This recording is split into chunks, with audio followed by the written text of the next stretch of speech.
नमस्ते प्यारे विद्यार्थियों, मेरी भाषा हिंदी भाषा परिवार में आप सभी का एक बार फिर से स्वागत है। आज हम पढ़ने वाले हैं पाठ कल्लू कुमार की ऊनाकोटी। और इस पाठ का नाम ही इतना दिलचस्प है कि इसको पढ़ने के बारे में हमारा मन करेगा। आपने देखा होगा कभी कभी किसी का नाम कितना अलग होता है और उस नाम का मीनिंग हम जानना चाहते हैं। तो यहाँ पर के विक्रम सिंह जो हमारे लेखक हैं इस पाठ के, उन्होंने इस पाठ का नाम ही एक अनोखा नाम रखा है और कोई भी इस पाठ के नाम को जानने के बाद इस पाठ को पढ़ना चाहेगा। के विक्रम सिंह ने, जो कि इस पाठ के लेखक हैं, उन्होंने इस पाठ का नाम ही बड़ा अलग सा सोचा है। और ये जो पाठ का नाम है, इसके पीछे एक दंत कथा है, एक कहानी है, लोक कथा हम कह सकते हैं। ऊनाकोटी त्रिपुरा राज्य में एक जगह का नाम है और इसका नाम ऊनाकोटी क्यों रखा गया, इसके पीछे कल्लू कुमार की क्या कहानी जुड़ी हुई है, इसके बारे में अगर हम पाठ को पढ़ने से पहले ही जान लेंगे तो फिर सारा का सारा सस्पेंस खत्म हो जाएगा। तो हम पाठ के बारे में ज़्यादा जानकारी नहीं जानते हैं, पाठ को पढ़ते हैं और पढ़ने के बाद धीरे धीरे सारी जो गुत्थियाँ हैं वो हमारे सामने सुलझती हुई चली जाएंगी। ये जो पाठ है एक यात्रा वृत्तांत है। के विक्रम सिंह त्रिपुरा की यात्रा पर जाते हैं। त्रिपुरा की राजधानी अगरतला है और वहीं पर एक जगह है ऊनाकोटी। तो वहाँ पर उनकी यात्रा में क्या क्या होता है और क्या क्या त्रिपुरा के बारे में वो हमें जानकारियाँ देते हैं, वहाँ की संस्कृति, वहाँ की लोक संस्कृति, वहाँ के लोग कैसा जीवन जीते हैं, इनको किस तरह से उस यात्रा में नया अनुभव होता है, वो सारी बातें हम इस पाठ को पढ़ने के बाद जान पाएंगे। अगर आपने एक पाठ पढ़ा हो जो कि एनसीईआरटी पुस्तक का ही पाठ है, कक्षा 10वीं के कोर्स ए में शामिल किया गया है, मधु कांकरिया का यात्रा वृत्तांत साना साना हाथ जोड़ी। साना साना हाथ जोड़ी पाठ का नाम भी अपने आप में बड़ा अलग नाम है, क्योंकि लेखिका ने वो नाम वहाँ के लोगों के द्वारा की जाने वाली एक प्रार्थना की पंक्तियों से उठाया था। तो यहाँ पर भी कल्लू कुमार की ऊनाकोटी एक लोक कथा है जो इस ऊनाकोटी जगह के नाम के बारे में चली हुई है और इसके आधार पर लेखक को लगा कि क्यों ना इस पाठ का नाम भी हम कल्लू कुमार की ऊनाकोटी रख देते हैं। आइए इस पाठ को पढ़ते हैं और डीबीएससी बोर्ड ने इसे अपने यूनिट 5 का हिस्सा बनाया है। तो चलिए पाठ को पढ़ते हैं और जो भी जानकारियां हैं वो पाठ को पढ़ते समय हम धीरे धीरे जान पाएंगे। ध्वनि में ये अद्भुत गुण है कि एक क्षण में ही वह आपको किसी दूसरे समय संदर्भ में पहुंचा सकती है। इस यात्रा वृत्तांत की शुरुआत विक्रम सिंह इन पंक्तियों से करते हैं। ध्वनि में ये अद्भुत गुण है कि एक क्षण में ही वह आपको किसी दूसरे समय संदर्भ में पहुंचा सकती है। मैं उनमें से नहीं हूं जो सुबह 4 बजे उठते हैं, 5 बजे तक तैयार हो लेते हैं और फिर लोधी गार्डन पहुंचकर मकबरों और मेम साहबों की सोहबत में लंबी सैर पर निकल जाते हैं। सोहबत क्या होता है? संगति आप कह सकते हैं। मैं आम तौर पर सूर्योदय के साथ उठता हूँ, अपनी चाय खुद बनाता हूँ और फिर चाय और अखबार लेकर लंबी अलसाई सुबह का आनंद लेता हूँ। तो यहाँ पर लेखक अपने विषय में बता रहे हैं कि मैं सुबह 4 बजे उठने वाला नहीं हूँ और बहुत जल्दी तैयार होकर कहीं घूमने चला जाता हूँ, ऐसा व्यक्ति नहीं हूँ। सूर्य उदय होने के बाद मैं उठता हूँ और चाय और अखबार लेकर बिल्कुल आलस में बैठा रहता हूँ, अलसाई सुबह का आनंद लेता हूँ। अक्सर अखबार की खबरों पर मेरा कोई ध्यान नहीं रहता। ये तो सिर्फ दिमाग को कटी पतंग की तरह यूं ही हवा में तैरते देने का एक बहाना है। तो ऐसा हमारे साथ भी होता है कि जब कभी हम अखबार पढ़ रहे होते हैं तो हाथ में अखबार होता है, लेकिन हमारा दिमाग कहीं और सैर पर चला जाता है। हालांकि अखबार को हाथ में लेकर हम ऐसा दिखाते हैं जैसे कि अखबार को पढ़ रहे हैं, लेकिन दिमाग तो अपनी कल्पना लोक में पहुंच जाता है। तो लेखक के साथ भी यहाँ पर ऐसा ही होता है। इसे मैं अपने लिए काफ़ी ऊर्जादायी पाता हूँ और मेरा दृढ़ विश्वास है कि संभवतः इससे मुझे एक और दिन के लिए दुनिया का सामना करने में मदद मिलती है। एक ऐसी दुनिया का सामना करने में जिसका कोई सिर पैर समझ पाने में मैं अब खुद को असमर्थ पाता हूँ। अभी हाल में मेरी इस शांतिपूर्ण दिनचर्या में एक दिन खलल पड़ गया। खलल पड़ना क्या होता है? बाधा पड़ना। और यहाँ पर आप देख सकते हैं कि यहाँ पर 1, 2, 3 नंबर करके यहाँ पर ऊपर शब्द के ऊपर यहाँ पर हिंट दिया जाता है और जो आपका पृष्ठ है, पृष्ठ के अंत में जो जो नंबर डाले जाते हैं जिस शब्द के ऊपर, उसके अर्थ यहाँ पर आप देख सकते हैं। तो यहाँ पर खलल का अर्थ होता है बाधा, या व्यवधान भी क्या होता है? बाधा। मैं जगा एक ऐसी कान फाड़ू आवाज़ से जो तोप दगने और बम फटने जैसी थी। गोया जॉर्ज डब्ल्यू बुश और सद्दाम हुसैन की मेहरबानी से तीसरे विश्व युद्ध की शुरुआत हो चुकी हो। खुदा का शुक्र है कि ऐसी कोई बात नहीं थी। दरअसल यह तो महज स्वर्ग में चल रहा देवताओं का कोई खेल था, जिसकी झलक बिजलियों की चमक और बादलों की गरज के रूप में देखने को मिल रही थी। मैंने खिड़की के बाहर झांका। आकाश बादलों से भरा था, जो सेनापतियों द्वारा त्याग दिए गए सैनिकों की तरह आतंक में एक दूसरे से टकरा रहे थे। विक्षिप्तों की तरह आकाश को भेद देने वाली तड़ित के अलावा जाड़े की अल सुबह का ठंडा भूरा आकाश भी था। विक्षिप्त क्या होता है? पागल आप कह सकते हैं। और दूसरा यहाँ पर शब्द है तड़ित। तड़ित क्या होती है? बिजली होती है। अल सुबह क्या होती है? बहुत जल्दी सुबह आप कह सकते हैं, जो प्रकृति के तांडव को एक पृष्ठभूमि मुहैया करा रहा था। इस तांडव की गर्जन तर्जन ने मुझे 3 साल पहले त्रिपुरा में ऊनाकोटी की एक शाम में पहुंचा दिया। तो त्रिपुरा में एक जगह का नाम है ऊनाकोटी और उसी के आधार पर हमारे पाठ का नाम भी रखा गया है ऊनाकोटी। तो यहाँ पर लेखक हमें बता रहे हैं कि बहुत तेज़ से बिजली कड़क रही है और आकाश में बहुत बादल छाए हुए हैं और किस तरह का मौसम वहाँ पर है।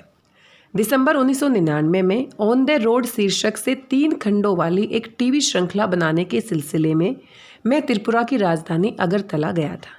तो यहाँ पर लेखक बता रहे हैं कि वो अगरतला क्यों गए थे, त्रिपुरा की राजधानी क्यों गए थे, क्योंकि उनको ऑन द रोड नाम से एक टीवी सीरियल बनाना था, एक टीवी श्रृंखला बनानी थी।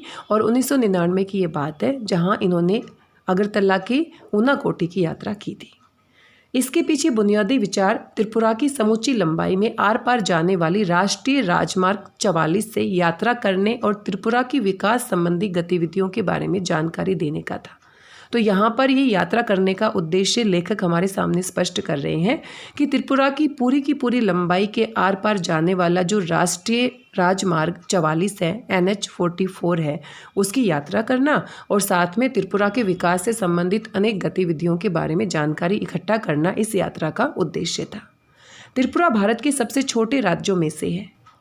34% से ज़्यादा की इसकी जनसंख्या वृद्धि दर भी खासी ऊंची है।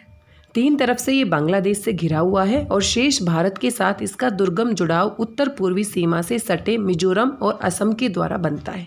तो यहाँ पर जो इसकी लोकेशन है त्रिपुरा की वो बताई गई है कि तीनों तरफ ये बांग्लादेश से घिरा हुआ है और साथ में उत्तरी पूर्वी सीमा के साथ मिजोरम और असम राज्य लगे हुए हैं। सोनामुरा, बेनोलिया, सबरूम और कैलाश शहर जैसे त्रिपुरा के ज़्यादातर महत्वपूर्ण शहर बांग्लादेश के साथ इसकी सीमा के करीब हैं। तो यहाँ पर जितने भी नाम बताए गए हैं ये शहरों के नाम हैं और ये बांग्लादेश की सीमा से लगे हुए हैं, क्योंकि त्रिपुरा अपने आप में एक छोटा सा राज्य है और उसकी तीनों तरफ से सीमा बांग्लादेश से लगी हुई है। यहाँ तक कि अगरतला भी सीमा चौकी से महज 2 किलोमीटर पर है। बांग्लादेश से लोगों की अवैध आवक यहाँ ज़बरदस्त है। आवक क्या होती है? आना। तो बांग्लादेश तीनों तरफ से इस सीमा से लगा हुआ है और इसी कारण से बांग्लादेश से अवैध रूप से, गैर कानूनी रूप से यहाँ पर लोग आते रहते हैं और इससे यहाँ सामाजिक स्वीकृति भी हासिल है कि यहाँ के जो लोग त्रिपुरा में आ जाते हैं तो समाज उसे स्वीकार भी कर लेता है। यहाँ की असाधारण जनसंख्या वृद्धि का मुख्य कारण यही है कि त्रिपुरा राज्य की अपनी जो जनसंख्या है वो तो है ही, लेकिन बांग्लादेश से जो लोग आते हैं बिना किसी कानून के आते हैं और उनकी जनसंख्या की वजह से यहाँ की जनसंख्या और बढ़ गई है। कुल मिलाकर बाहरी लोगों की भारी आवक ने जनसंख्या संतुलन को स्थानीय आदिवासियों के खिलाफ ला खड़ा किया है। ये त्रिपुरा में आदिवासी असंतोष की मुख्य वजह है। तो त्रिपुरा में जो असंतोष है या जो असुविधा का सामना लोग कर रहे हैं उसके पीछे बांग्लादेश से आने वाले अवैध लोगों की यहाँ पर एक कारण बताया गया है कि वो बिना किसी नियम और कानून के आ जाते हैं और उनको सामाजिक स्वीकृति भी मिल जाती है। पहले 3 दिनों में मैंने अगरतला और इसके इर्द गिर्द शूटिंग की। इर्द गिर्द यानी कि आसपास, जो कभी मंदिरों और महलों के शहर के रूप में जाना जाता था। उज्जैंत महल अगरतला का मुख्य महल है। तो यहाँ पर एक महल की यहाँ पर नाम दिया गया है उज्जैंत महल, जो कि अगरतला का एक मुख्य महल है। उज्जैंत महल अगरतला का मुख्य महल है। तो यहाँ पर एक महल का नाम दिया गया है उज्जैंत महल, जो कि अगरतला में है और बहुत ही महत्वपूर्ण महल है, जिसमें अब वहाँ की राज्य विधानसभा बैठती है। राजाओं से आम जनता को हुए सत्ता हस्तांतरण को ये महल अब नाटकीय रूप में प्रतीकित करता है। हस्तांतरण यानी कि एक सत्ता से दूसरी सत्ता का हाथ में जाना। तो यहाँ पर ये जो महल है यहाँ पर अब विधानसभा बैठती है, सरकार चलती है। इसे भारत के सबसे सफल शासक वंशों में से एक, लगातार 123 क्रमिक राजाओं वाले त्रिपुरा के माणिक्य वंश का दुखद अंत ही कहेंगे। यानी कि यहाँ पर माणिक्य वंश का जो शासक है वो 183 बार लगातार यहाँ पर शासन कर चुका है, लेकिन अब यहाँ पर सरकार बैठती है, विधानसभा बैठती है, तो ये उसका एक दुखद अंत हम कह सकते हैं। त्रिपुरा में लगातार बाहरी लोगों के आने से कुछ समस्याएं तो पैदा हुई हैं, लेकिन इसके चलते ये राज्य बहुत धार्मिक समाज का उदाहरण भी बना है। यानी कि यहाँ पर इतने सारे लोग बांग्लादेश से आ रहे हैं और ख़ुद त्रिपुरा के भी बहुत सारे लोग यहाँ पर रहते हैं, तो यहाँ पर अनेक धर्मों के मानने वाले लोग यहाँ पर इकट्ठा हो गए हैं। ये इसकी एक अच्छी बात हम कह सकते हैं। त्रिपुरा में 19 अनुसूचित जनजातियों और विश्व के चारों बड़े धर्मों का प्रतिनिधित्व मौजूद है। यानी कि यहाँ पर 19 किस्म की अनुसूचित जनजातियाँ मिलती हैं और विश्व के जो बड़े बड़े 4 धर्म हैं वो भी यहाँ पर मौजूद हैं। अगरतला के बाहरी हिस्से पैचार थल में मैंने एक सुंदर बौद्ध मंदिर देखा। तो यहाँ पर अगरतला के बारे में बहुत सारी महत्वपूर्ण जानकारी लेखक हमारे साथ साझा कर रहे हैं कि वहाँ पर क्या क्या प्रमुख हैं और किस तरह वहाँ लोगों का जीवन है, किस तरह की समस्याएं वहाँ पर आ रही हैं। तो अपनी यात्रा के दौरान ये सारी बातें वो महसूस करते हैं और हमारे साथ इस यात्रा वृत्तांत में साझा करते हैं। पूछने पर मुझे बताया गया कि त्रिपुरा के 19 कबीलों में से 2 यानी चकमा और मुघ महायानी, तो ये कबीलों के नाम हैं, ये बौद्ध हैं। ये कबीले त्रिपुरा में बर्मा या म्यांमार से चटगांव के रास्ते आए थे। दरअसल इस मंदिर की मुख्य बुद्ध प्रतिमा भी 1930 के दशक में रंगून से लाई गई थी। रंगून बर्मा की राजधानी है। तो यहाँ पर ये सारी बातें बताई जा रही हैं। अगरतला में शूटिंग के बाद हमने राष्ट्रीय राजमार्ग 44 पकड़ा और टिलियामुरा कस्बे में पहुँचे, जो दरअसल कुछ ज़्यादा बड़ा हो गया गांव ही है। यहाँ मेरी मुलाकात हेमंत कुमार जमातिया से हुई, जो यहाँ के एक प्रसिद्ध लोक गायक हैं। यहाँ पर लोक गायक हेमंत कुमार जमातिया का नाम आप देख सकते हैं और जो 1996 में संगीत नाटक अकादमी द्वारा पुरस्कृत भी हो चुके हैं। हेमंत कोक बारोक बोली में गाते हैं। तो कोक बारोक यहाँ की स्थानीय बोली है, लोकल लैंग्वेज है, जो त्रिपुरा की कबीलाई बोलियों में से एक है। जवानी के दिनों में वे पीपल्स लिबरेशन ऑर्गेनाइजेशन के कार्यकर्ता थे, लेकिन जब उनसे मेरी मुलाकात हुई तब वे हथियारबंद संघर्ष का रास्ता छोड़ चुके थे और चुनाव लड़ने के बाद जिला परिषद के सदस्य बन गए थे। जिला परिषद ने हमारी शूटिंग यूनिट के लिए एक भोज का आयोजन किया। भोज का आयोजन यानी कि खाने का प्रबंध किया। ये एक सीधा साधा खाना था जिसे सम्मान और लगाव के साथ परोसा गया था। तो उनको यहाँ जिला परिषद ने बुलाया खाना खाने के लिए, क्योंकि इनकी जो यूनिट थी वो वहाँ पर शूटिंग कर रही थी। और यहाँ पर शब्दों की मीनिंग आप देख सकते हैं। भारत की मुख्य धारा में आई मुंहजोर और दिखावेबाज संस्कृति ने अभी त्रिपुरा के जनजीवन को नष्ट नहीं किया है। यानी कि त्रिपुरा की जो जनजाति है वो अभी भी अपनी संस्कृति को, अपनी सभ्यता को जड़ों से पकड़े हुए हैं और जो पाश्चात्य संस्कृति है उसका प्रभाव यहाँ पर ज़्यादा नहीं देखा जा सकता है। भोज के बाद मैंने हेमंत कुमार जमातिया से एक गीत सुनने का अनुरोध किया और उन्होंने अपनी धरती पर बहती शक्तिशाली नदियों, ताजगी भरी हवाओं और शांति का एक गीत गाया। त्रिपुरा में संगीत की जड़ें काफ़ी गहरी प्रतीत होती हैं। गौरतलब है कि बॉलीवुड के सबसे मौलिक संगीतकारों में से एक एस.डी. बर्मन त्रिपुरा से ही आए थे। यहाँ पर एस.डी. बर्मन का नाम आया है और ये बहुत बड़े संगीतज्ञ हैं जो बॉलीवुड की फिल्मों में गाना देते हैं। आपने इनके गाने जरूर सुने होंगे। दरअसल वे त्रिपुरा के राज परिवार के उत्तराधिकारियों में से थे। टिलियामुरा शहर के वार्ड नंबर 3 में मेरी मुलाकात एक और गायक मंजू ऋषिदास से हुई। ऋषिदास मोचियों के एक समुदाय का नाम है, लेकिन जूते बनाने के अलावा इस समुदाय के कुछ लोगों की विशेषज्ञता थाप वाले वाद्यों जैसे तबला और ढोल के निर्माण और उनकी मरम्मत के काम में भी है। तो यहाँ पर एक और संगीतज्ञ का नाम लिया गया है, गायक का नाम लिया गया है मंजू ऋषिदास। मंजू ऋषिदास आकर्षक महिला थी और रेडियो कलाकार होने के अलावा नगर पंचायत में अपने वार्ड का प्रतिनिधित्व भी करती थी। वे निरक्षर थी, यानी कि उनको अक्षर ज्ञान नहीं था, वो पढ़ी लिखी नहीं थी, लेकिन अपने वार्ड की सबसे बड़ी आवश्यकता यानी कि स्वच्छ पेयजल के बारे में उन्हें पूरी जानकारी थी। नगर पंचायत को वे अपने वार्ड में नल का पानी पहुंचाने और इसकी मुख्य गलियों में ईंटें बिछाने के लिए राजी कर चुकी थी। हमारे लिए उन्होंने 2 गीत गाए और इसमें उनके पति ने शामिल होने की कोशिश की, क्योंकि मैं उस समय उनके गाने की शूटिंग भी कर रहा था। गाने के बाद वे तुरंत एक गृहिणी की भूमिका में भी आ गई और बगैर किसी हिचक के हमारे लिए चाय बनाकर ले आई।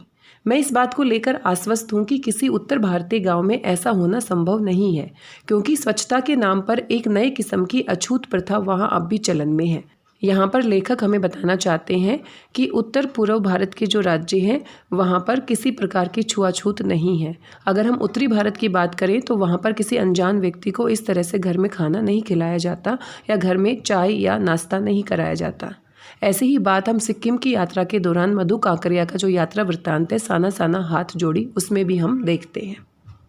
त्रिपुरा के हिंसाग्रस्त मुख्य भाग में प्रवेश करने से पहले अंतिम पड़ाव टिलियामुरा ही है। राष्ट्रीय राजमार्ग 44 पर आगे 83 किलोमीटर यानी मन्नू तक की यात्रा के दौरान ट्रैफिक सीआरपीएफ की सुरक्षा में काफिलों की शक्ल में चलता है। मुख्य सचिव और आईजी सीआरपीएफ से मैंने निवेदन किया कि वे हमें घेरेबंदी में चलने वाले काफिले के आगे आगे चलने दें। थोड़ी नानुकुर के बाद वे इसके लिए तैयार हो गए, लेकिन उनकी शर्त यह थी कि मुझे और मेरे कैमरामैन को सीआरपीएफ की हथियारबंद गाड़ी में चलना होगा। वे इसके लिए तैयार हो गए, लेकिन उनकी शर्त यह थी कि मुझे और मेरे कैमरामैन को सीआरपीएफ की हथियारबंद गाड़ी में चलना होगा और ये काम हमें अपने जोखिम पर करना होगा। यहाँ पर हम देख सकते हैं जो लेखक है और उनकी यूनिट है उसको सुरक्षा प्रदान की गई है, क्योंकि ये जो इलाका है यहाँ पर इस तरह से घूमना खतरे से खाली नहीं होगा। काफिला दिन में 11 बजे के आसपास चलना शुरू हुआ। मैं अपनी शूटिंग के काम में ही इतना व्यस्त था कि उस समय तक डर के लिए कोई गुंजाइश ही नहीं थी। जब तक मुझे सुरक्षा प्रदान कर रहे सीआरपीएफ कर्मी ने साथ की निचली पहाड़ियों पर इरादतन रखे 2 पत्थरों की तरफ मेरा ध्यान आकर्षित नहीं किया। 2 दिन पहले हमारा एक जवान यहीं विद्रोहियों द्वारा मार डाला गया था, उसने कहा। मेरी रीढ़ में एक झुरझुरी सी दौड़ गई। मनु तक की अपनी शेष यात्रा में मैं ये ख्याल अपने दिल से निकाल नहीं पाया कि हमें घेरे हुए सुंदर और अन्यथा शांतिपूर्ण प्रतीत होने वाले जंगलों में किसी जगह बंदूकें लिए विद्रोही भी छिपे हो सकते हैं। तो यहाँ पर जो आतंकवाद है, जो समस्याएं हैं, उसके बारे में लेखक हमें अवगत करा रहे हैं। त्रिपुरा की प्रमुख नदियों में से एक मनु नदी के किनारे स्थित मनु एक छोटा कस्बा है। जिस वक्त हम मनु नदी के पार जाने वाले पुल पर पहुँचे, सूर्य मनु के जल में अपना सोना उड़ेल रहा था। वहाँ मैंने एक और काफिला देखा। एक साथ बंधे हजारों बांसों का एक काफिला किसी विशाल ड्रैगन जैसा दिख रहा था और नदी पर बहा चला आ रहा था। डूबते सूरज की सुनहरी रोशनी उसे सुलगा रही थी और हमारे काफिले को सुरक्षा दे रही सीआरपीएफ की एक समूची कंपनी के उलट इसकी सुरक्षा का काम सिर्फ 4 व्यक्ति संभाले हुए थे। अब तक उत्तरी त्रिपुरा जिले में आ गए थे। यहाँ की लोकप्रिय घरेलू गतिविधियों में से एक है अगरबत्तियों के लिए बांस की पतली सीकें तैयार करना। अगरबत्तियाँ बनाने के लिए उन्हें कर्नाटक और गुजरात भेजा जाता है। उत्तरी त्रिपुरा जिले का मुख्यालय कैलाश शहर है, जो बांग्लादेश की सीमा के काफ़ी करीब है। तो यहाँ पर लेखक बता रहे हैं कि यहाँ पर बांस की बहुत ज़्यादा खेती की जाती है, बांस बहुत मात्रा में उगाया जाता है और इसी कारण से बांस की छोटी छोटी तिलियाँ बनाई जाती हैं और इनके ऊपर फिर मसाला लपेटकर इनसे अगरबत्तियाँ बनाई जाती हैं। तो यहाँ पर जो बांस की सीखें हैं, इनको गट्ठड़ में बांधकर सप्लाई किया जाता है, कर्नाटक और गुजरात भेजा जाता है और वहाँ से इनकी अगरबत्तियाँ बनाई जाती हैं। मैंने यहाँ के जिला अधिकारी से मुलाकात की, जो केरल से आए एक नौजवान निकले। वे तेज तर्रार यानी कि बहुत तेज, मिलनसार और उत्साही व्यक्ति थे। चाय के दौरान उन्होंने मुझे बताया कि टीपीएस टरू पोटैटो सीड्स की खेती को त्रिपुरा में खासकर उत्तरी जिले में किस तरह सफलता मिली है। आलू की बुआई के लिए आमतौर पर पारंपरिक आलू के बीजों की ज़रूरत 2 मीट्रिक टन प्रति हेक्टेयर पड़ती है। इसके बरक्स टीपीएस की सिर्फ 100 ग्राम मात्रा ही 1 हेक्टेयर की बुआई के लिए काफ़ी होती है। त्रिपुरा से टीपीएस का निर्यात अब न सिर्फ असम, मिजोरम, नागालैंड और अरुणाचल प्रदेश को, बल्कि बांग्लादेश, मलेशिया और वियतनाम को भी किया जा रहा है। कलेक्टर ने अपने एक अधिकारी को हमें मुराई गांव ले जाने को कहा, जहां टीपीएस की खेती की जाती थी। तो यहाँ पर कलेक्टर साहब लेखक को बता रहे हैं कि किस तरह से टीपीएस की खेती की जाती है और इसके जो बीज हैं वो दूसरे देशों में भी भेजे जाते हैं। फिर जिला अधिकारी ने अचानक मुझसे पूछा, क्या आप ऊनाकोटी में शूटिंग करना पसंद करेंगे? अरे ये तो वही ऊनाकोटी है जो पाठ के नाम में है। ये नाम मुझे कुछ जाना पहचाना सा लगा, लेकिन इसके बारे में मुझे कोई जानकारी नहीं थी। जिला अधिकारी ने आगे बताया कि ये भारत का सबसे बड़ा नहीं तो सबसे बड़े शैव तीर्थों में से एक है। शैव क्या होता है? शिव के जो भक्त होते हैं उसको हम शैव कहते हैं। तो यहाँ पर भगवान शिव के तीर्थ यात्रा करने वाले स्थानों में से ये बहुत बड़ा स्थान है। संसार के इस हिस्से में जहाँ युगों से स्थानीय आदिवासी धर्म ही फलते फूलते रहे हैं, एक शैव तीर्थ। जिला अधिकारी के लिए मेरी उत्सुकता स्पष्ट थी कि यहाँ पर जो आदिवासी है वो अपने स्थानीय तौर पर पूजा पाठ करते हैं, लेकिन यहाँ पर भगवान शिव का तीर्थ स्थान होना उनको हैरानी में डाल देता है। ये जगह जंगल में काफ़ी भीतर है, हालांकि यहाँ से इसकी दूरी सिर्फ 9 किलोमीटर है। अब तक मेरे ऊपर इस जगह का रंग चढ़ चुका था। टिलियामुरा से मनु तक की यात्रा कर लेने के बाद मैं खुद को ज़्यादा साहसी भी महसूस करने लगा था। मैंने कहा कि मैं निश्चय ही वहाँ जाना चाहूँगा और यदि संभव हुआ तो इस जगह की शूटिंग करना भी मुझे अच्छा लगेगा। अगले दिन जिलाधिकारी ने सारे सुरक्षा इंतजाम किए और यहाँ तक कि ऊनाकोटी में ही हमें लंच कराने का प्रस्ताव भी रखा। वहाँ हम सुबह 9 बजे के आसपास पहुँच गए, लेकिन 1 घंटे हमें इंतजार करना पड़ा क्योंकि खासे ऊंचे पहाड़ों से घिरी होने के चलते इस समय सूरज की रोशनी 10 बजे ही पहुँच पाती है। ऊनाकोटी का मतलब है 1 कोटि, कोटि यानी कि करोड़, यानी 1 करोड़ से 1 कम, और ऊना हमारा उपसर्ग है। ऊना का अर्थ होता है कम होना, एक संख्या कम होना, तो 1 करोड़ में एक संख्या कम होना, इसके लिए एक शब्द है ऊनाकोटी। दंत कथा के अनुसार ऊनाकोटी में शिव की 1 कोटि से 1 कम मूर्तियां हैं। यानी कि इसका नाम क्यों रखा गया है, क्योंकि ये जो ऊनाकोटी शहर है, जगह है, यहाँ पर भगवान शिव की 1 करोड़ मूर्तियाँ हैं, लेकिन 1 करोड़ पूरी मूर्तियाँ नहीं है, बल्कि 1 मूर्ति कम है। विद्वानों का मानना है कि ये जगह 10 वर्ग किलोमीटर से कुछ ज़्यादा इलाके में फैली है और पाल शासन के दौरान 9वीं से 12वीं सदी तक के 300 वर्षों में यहाँ चहल पहल रहा करती थी। पहाड़ों को अंदर से काटकर यहाँ विशाल आधार मूर्तियाँ बनी हैं। एक विशाल चट्टान ऋषि भगीरथ की प्रार्थना पर स्वर्ग से पृथ्वी पर गंगा के अवतरण के मिथक को चित्रित करती है। तो आप सभी जानते हैं भगीरथ की जो कहानी है, वो स्वर्ग से गंगा को पृथ्वी पर लेकर आए थे।